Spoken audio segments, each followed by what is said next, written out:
ඔන්න කඳුකරේ ගියට පස්සේ අපි දෙන්නට පිස්සු අයිඩියාස් ක්‍රියාත්මක වෙන විදිය තමයි අද වීඩියෝ එකේ තියෙන්නේ. මේක ඇවිල්ලා අපිට හිතනවා පට්ටිපොළ ගිය වෙලාවක ඒ හරිය තියෙන උසම කඳුරට ගියොත් ඉතින් වටේම හරි ලස්සනට පේනේ කියලා. ඉතින් මැප් එක බැලුවට පස්සේ අපිට තේරුණා එතෙන්ට යන්න හරියට පාරක් නැහැ. කැලේ මැදින් තමයි යන්න තියෙන්නේ කියලා. කමක් නැහැ ඕන එකක් වෙච්චාපි කියලා අපි ඕන කරන කෑම බීම ඒ ටිකත් අරගෙන අපි ඉතින් අපේ ගමන පටන් ගත්තා. මුලදින මාරම ලස්සන ලොකේෂන් එකක් මැදින් ගියා අපි. වටේටම උස ගස්. ඉතින් බලන හැම පැත්තකම මාරම ආසාවෙන් ගමන පටන් ගත්තේ. ඉතින් අපිට ඕන තැනට යනකම් ඉවසිල්ලක් නැතුව ගියේ. බලමු අපි මොකද උනේ කියලා. මේ ලොකේෂන් එක පත්තම ලස්සනයි. හරිද? ඔය පට්ටිපොළ එන කෙනෙක්ට පුළුවන්. මොකද උමන් මාර්ගෙට උඩින් තමයි තියෙන්නේ. ගැටලුවක් නැතුව එන්න පුළුවන්. ඉතින් තමන්ගේ ආරක්ෂාව තමන් සපය ගන්න ඕන. ඒක පුළුවන් වෙන්න ඕන. සමහර සත්තු ඉන්නවා. අපිට ඉතින් ප්‍රශ්නයක් නැහැ. ඉතින් කලින් දැකපු නැති විදිහේ වනාන්තරයක් මැදින් තමයි ගියේ. ඒක මාරයි. ඒක නේ අර කාටුන් වල දැකපු කැලයක් මැදින් යනවා වගේ.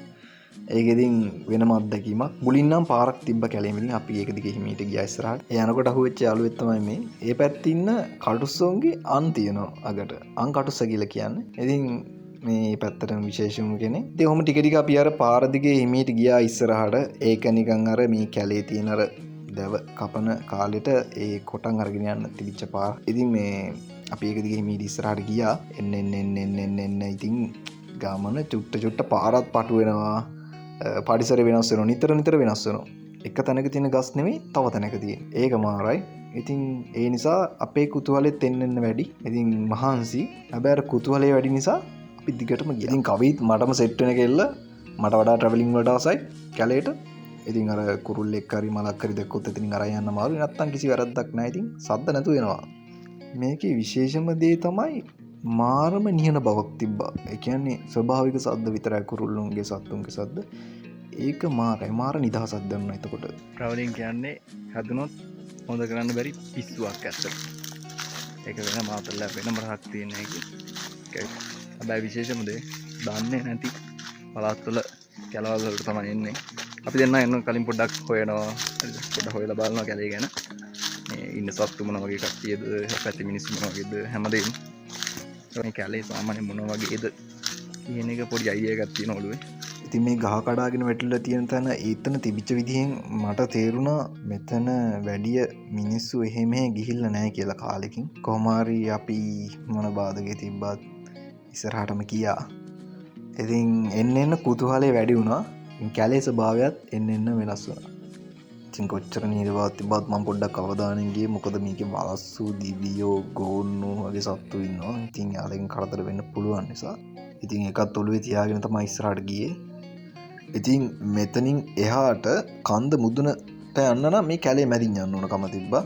ඉතින් පාර දිගේ ගියොත් කන්ද උඩට යන්න බෑ. ඒ නිසා අපි තීරණය කරා කැලේ මැදින් යනවා කියලා. හැබැයි හිතපු තරම් ලේසි නම් උනේ නෑ. මොකද අර පාරෙන් එනවා වගේ නෙමෙයි. කැලින් යනකොට පොඩි උණගස් වර්ගයක් තිබ්බ හැම තැනකම. ඉතින් ඒ වස්සෙන් අරෙන් මෙහෙන් රිංගල තමයි ඉස්සරහට ගියේ. ඒක පට්ටම අමාරුයි. හිතපු තරම් ලේසි නෑ. කොහොම වුණත් එන්නම කැලේ ඝන වුණා. හැබැයි වැඩේ තැරියෙත් නෑ. ඉස්සරහටම ගියා. මං හිතන්නේ අපි කිලෝමීටර් 1.5ක් දෙකක් විතර එහෙම ආවා ඒ බට ගස් මැද්දෙන්. ඊට පස්සේ අපි ආවේ අමුතුම ප්ලේස් එකකට. ඒක නිකන් අර ගස්වල DSL බැඳිලා තියෙන අමුතුම නිකන් වයිබ් එකක් තියෙන තැනකට ආවා. ඊට පස්සේ අපි ඒ ගස් මැදින් ඊට ඉස්සරහට ගියා. දැන් ඔන්න අවසානට ගොඩක් ළඟයි. ඈතින් එළියක් දැක්කා ගස් අතරින්. අපි ඒ පැත්තට තමයි මීට ඉස්සරහට ගියේ. ඔන්න ඒ වෙලාවේ තමයි අපි දෙන්නම පුදුම වුණේ.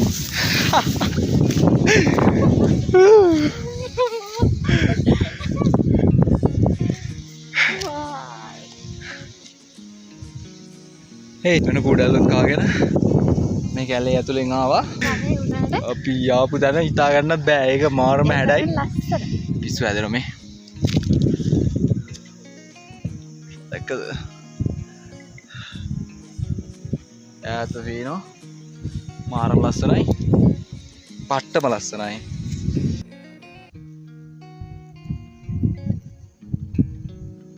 ඊළඟට අපිට හිතුණා දවසේ තව වෙලාව ඉතුරුලා තියෙන නිසා අපිට මෙතන ටිකක් වෙලා ඉඳලා කාලා බීලා නිදහසේ අපි හවස් වෙන්නම යන් කියලා. මොකද ඒ තරම් එතන ලස්සනයි හුළඟත් එක්ක. ඉතින් හැබැයි අපි කැම්පින් ටෙන්ට් එකක් ගෙනිච්චේ නෑ. ඉතින් අපි හිතාගත්තා ඊළඟ පාරෙනකොට කෑම්පින් කරන්න බලාගෙන එන්න ඕනි කියලා. ඉතින් මෙතන බලන්න විතර අපි ආවේ. හැබැයි මේ හිතුණ ටිකක් කලා ඉන්න ඕනි කියලා. ඉතින් අපි දර ටිකක් එකතු කරලා ගිනි මැලයක් ගහලා අපි ගෙන කෑම්බීම ටික කාලා එතන සුන්දරත්ව විඳලා හිමීට අවස්්‍යයන්න යන්න තමයි දැන් ප්ලෑන් එක. බලමු මොනාද ඒලා හිතිලා ඒ වෙලාවට කරපු දේවල් කියලා. ඉතින් මේ වෙලාවේ පොඩි පොදක් ගියා ඇතින් වහිනෝ වගේ දැනුණා. එනිසා දැන් මගේ ප්ලෑන් එක ඇවිල්ලා මේ අත්ත පාවිච්චි කරලා තෙමෙන් නැති තැන හදාගන්න. මොකොද කැලේ ඇතුළින් කිලෝමීටර් ගානක් මෙහා ගයක් නෑ ළඟ පාතකවත්. එතකොට මේ අපිට නොතම ඉන්න නම් අපි විසින්ම මොකකර දෙයක් කදාගන්න ඕන. හේතු අපි කෑම්පින් ටෙන්ටක් ගෙනනිච්චෙත් නෑ මොකුත් නෑ.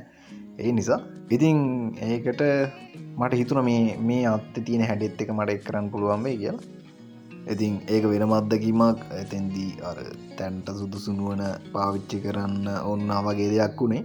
ඉතින් මේ වෙලාවේ කවි මාර්ෂා පොට්ටයක් දුන්නා. මම මොකද්ද කරන්නේ කොහොමද කරන්නේ එක කරන්න පුළුවන් එහෙම මොකුත් ප්‍රශ්න කරන්න. එයා කෙලින්ම මොකද්ද වෙන්න ඕන කියලා අහනවා. ඊට පස්සේ එයාටත් ඉතින් පොය මොකක් හරි පොඩි වැඩ ටිකක් දෙනවා.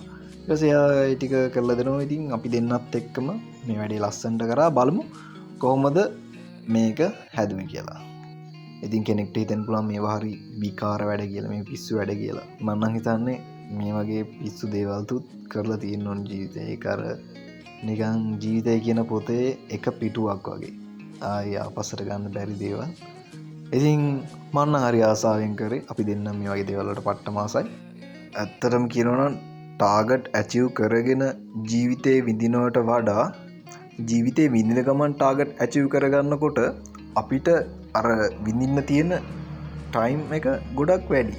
ඒ කාලේ එහෙම නැත්තම් අපි අර ටාගට් ඔක්කොම ඇචීව් කරගෙන ජීවිතේ විඳින්න ගියොත් අපිට හරි පොඩි කාලයක් තමයි ඉතුරු වෙන්නේ. හැබැයි කිසිසේත්ම ඒක අර කලින් ජෙනරේෂන් වලට තේරුම් කරවන්න බෑ. ඒ ජෙනරේෂන් ගැප් එක කොහොමත් යනවා. All generation New generation. එතන අපි ජීවිතේ විඳින්න පුරුදු වෙච්ච විදිහ නෙමෙයි යාළ ජීවිතේ විඳින්න පුරුදුලා තියෙන. අපිට අත්දැකීම් වැඩි වුණාට එතන පොඩි අවුලක් තියෙනවාට තේරුම් කරවන්න ටිකක් අමාරුයි. ඒ නිසා ඒ වගේ තැන්වලදී සයිලන්ට් එක ඉන්න එක තමයි හොඳ. ඉතින් අන්තිමට වැඩේ සාර්ථකයි. පට්ටම අත්දැකීමක් ඒක නම් මාරයි. බලන්න කවුද මේ ඇතුළට වෙලා ඉන්නේ කියලා. කවිය මේක හදපු ගමන් ඇතුළට රිංගගෙන ඉදියා. ඉතින් මේ ඊළඟට අපේ සූදානම ගිනි මැලයක් පත්තු කරන එක. මොකද පට්ටම සීතලයි මේ ටයිම් එක. ඉතින් ඒක තමයි ඊළඟ ටාගට් එක. වෙලාවට මම ලයිටර් එකක් අරගෙන ගියා. මම කොහොමත් කැලේ යනකොට අපි ලයිටර් එකක් පිහියක් ඒ ටික අරගෙන යනවා. ඉතින් ඒක ප්‍රයෝජනවත් වුණා. ගිනි මැලේ පත්තු කරනකොට අනිවාර්යෙන් තියෙන්න ඕන කැලේ යනවා. ඉතින් මේකේ හොඳම දේ අවිල්ල අපි ඔක්කොම රෙඩි කරගෙන මෙතන ඉඳන් බලනකොට අපිට පේන view එක තමයි මේ. හරියට නිකන් වලාකුළු අත ළඟින් යනවා වගේ. ඒ තරම් ළඟින් වලාකුළු ගියේ ඇත්තරම මාරම view එකක්. පට්ටම කූල් පරිසරයක. ඉතින් ඒක විඳින්න ඕනේ පරිසරයට ආදරේ හැම කෙනාම. හරි හැමදේම දැන් ඉවරයි. දැන් හවස් වෙගෙන එන්නේ. දැන් අපි යන්න හදන්නේ. ඉතින් යන්නේ වෙන පාරක ආපු පාර නෙවෙයි. ජීවිතේ කලින් මිදුණු නැති අත්දැකීමක් විඳින්නේ. ඕනේදී අපි මැප් එක ලෝඩ් කරගෙන ආවේ. අපි දැන් වෙන පාර ගියන නිසා අපි කොහොම හරි රේල් පාරට යන්න තමයි try එක. මේ වෙනකොට වෙලාව ඇවිල්ලා හවස 4:40 විතර වෙලා. ඉතින් අපිට චූටි වෙලාවයි තිබ්බේ. ටක් ගාලා රෑ වෙනවා. රෑ වුණොත් අපිට යන්න වෙන්නේ නැහැ. කැලේ අපි අතරමං වෙනවා. හරිද? ඉතින් අපි මැප් එක බලාගෙන එතන රිස්ක් එකක් තිබ්බා. ඉතින් මැප් එක බලාගෙන ටික ටික මෙහෙම රේල් පාර පැත්තට අපි හිමීට ගියා. යනකොට රේල් පාරට ටිකක් දුරයි. සාමාන්‍යයෙන් තිබ්බා මැප් එකේ හැටියට මං හිතන්නේ කිලෝමීටර් 2ක් විතර තිබ්බා. ඉතින් ඒ යනකොට ආපු අලුත්ම අත්දැකීම තමයි ලොකු අගලක් ලොකු පල්ලමක් පහු කරගෙන යන්න තිබ්බා අපි දෙන්නට. ඉතින් ඒක නම් හිතන තරම් ලේසි වුණේ නෑ. මොකද ඒකේ ඇන්ගල් එක අපි හිතුවට වඩා ගොඩක් වැඩි. ඉතින් ඉක්මනට යන්න අනිවාර්යෙන් මේක පහළට බහින්න වෙනවා. එහෙම නැත්නම් අපිට වටෙන් ගියොත් අනිවාර්යෙන්ම රෑ වෙනවා. ඉතින් අපි දෙන්න තීරණය කරා අවුලක් නෑ. ගස් අල්ලගෙන හිමීට පහළට බහිමු කියලා. ඔය රෙඩිද? රයිට්. ඉතින් අපි පැහැපු කන්ද. ඉතින් තා චුට්ටයි තියෙන්නේ පල්ලම. ඉතින් ඒ ටිකත් කොහොමහරි යනවාමයි කියලා හිතාගෙන අපි දෙන්න ඉස්සරහටම ගියා ටික ටික.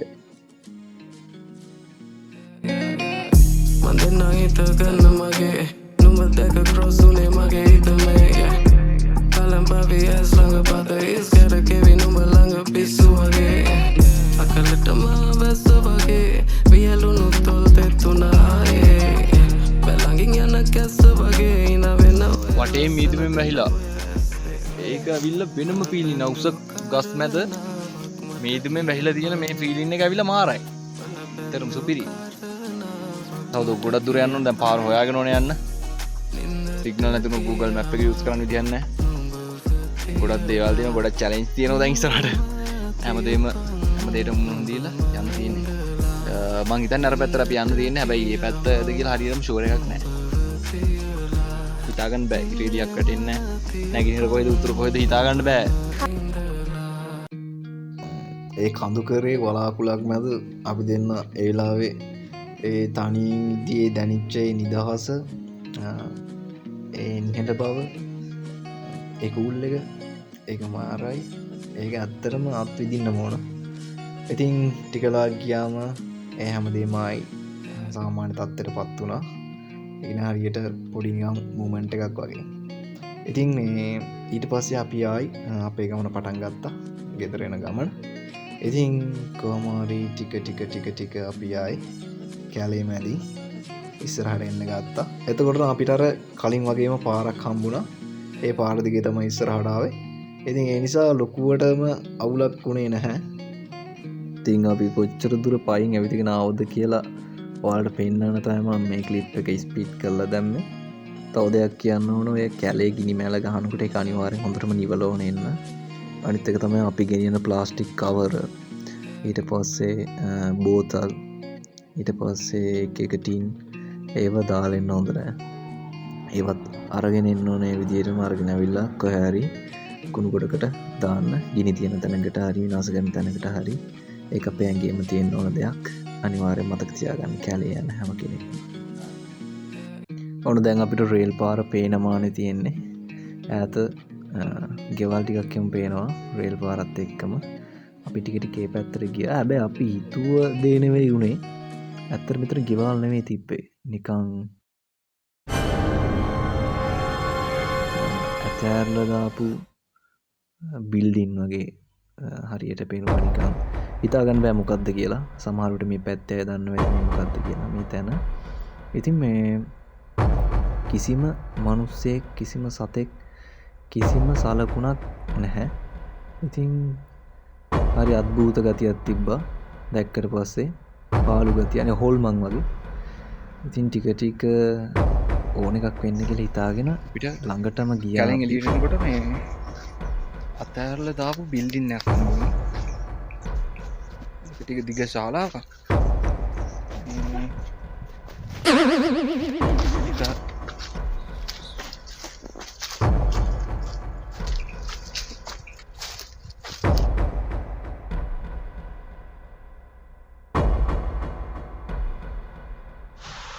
ඒක ඇත්තටම භූත ගුහාවක් වගේ. ඒක ඇතුලේ තනිකරම තිබ්බ එක පිස්සු විකාර දේවල් ලියලා. අපිට තේරුණා මොන වගේ අයද මෙතන ඉන්නේ නැත්තේ කියලා. මේක මං හිතන්නේ මත්ද්‍රව්‍ය ගන්න අයගේ තිප්පොලක් වෙලා තිබිලා තියෙනවා. කාලයකට කලින් මොකක් හරි තිබිලා තියෙනවා තැනක්. හැබැයි ඒක පස්සේ කාලේ මොකක් හරි හේතුවක් මත ඇතෑරලා දාලා තිබිලා තියෙනවා. ඊට පස්සේ කිසිම කෙනෙක් මෙතෙන්ට ඇවිල්ලා නැහැ. හැබැයි මෙතෙන්ට ආපු අයත් එච්චර හොඳ අය නෙවෙයි කියලා අපිට බිත්තිවල ලියලා තිබ්බ දේවල් වලින් තේරුම් ගියා. ඉතින් කොහොම හරි අපි අන්තිමට ඒ භූත ගුහාවත් බලලා එතන ඉස්සරහම එතන එහා පැත්තේ තියෙන රේල් පාරට ආවා. ඔන්න දැන් නම් අපිට කිසිම අවුලක් නැහැ. මොකද අපි රේල් පාරට ඇවිල්ලා තියෙන්නේ. ඉතින් දැන් රේල් පාර දිගේ කෙලින්ම ස්ටේෂන් එකට යන්න තියෙන්නේ.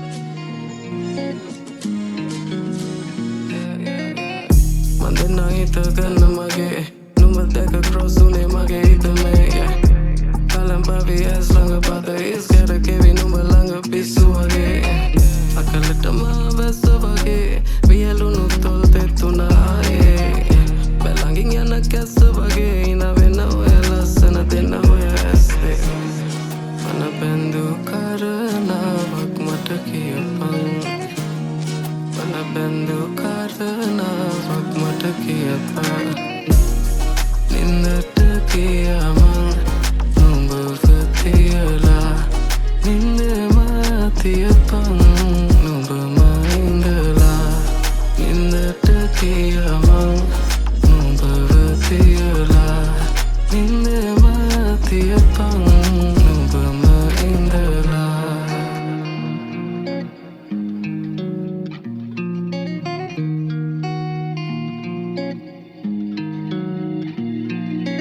ඉස්සර වෙන්න ඕන නෑ මං කාටත් කලින් ඕන දෙකට ඕන දෙයක් ඕන නෑ බං ගොරි මගේ පැත්තට මම ගෙනන් ඕන තරම් පොරි තනියෙන් එපිට උනේ උස්සගෙන කාරකෝරේ අපිට වේ තනි වෙන්න පෙම්මල්දම් සරසුන ලෙන් මල්දම් සුදු පිරුවත් තනියට ලං වෙන්නම් මනවිල පාරුවක් වෙන්නම් එරුවකට ගැස්ම වගේ වියලුණු තොල් තෙත්තුනායේ බැලඟින් යන කැස්ස වගේ ඉන එන්න ඔය ලස්සන දෙන්න ඔය මන බැඳු කරනාවක් මට කියපන් මන බැඳු කරනාවක් මට කියපන් නින්දට කියමන් නුඹව තියලා නින්දම තියපන්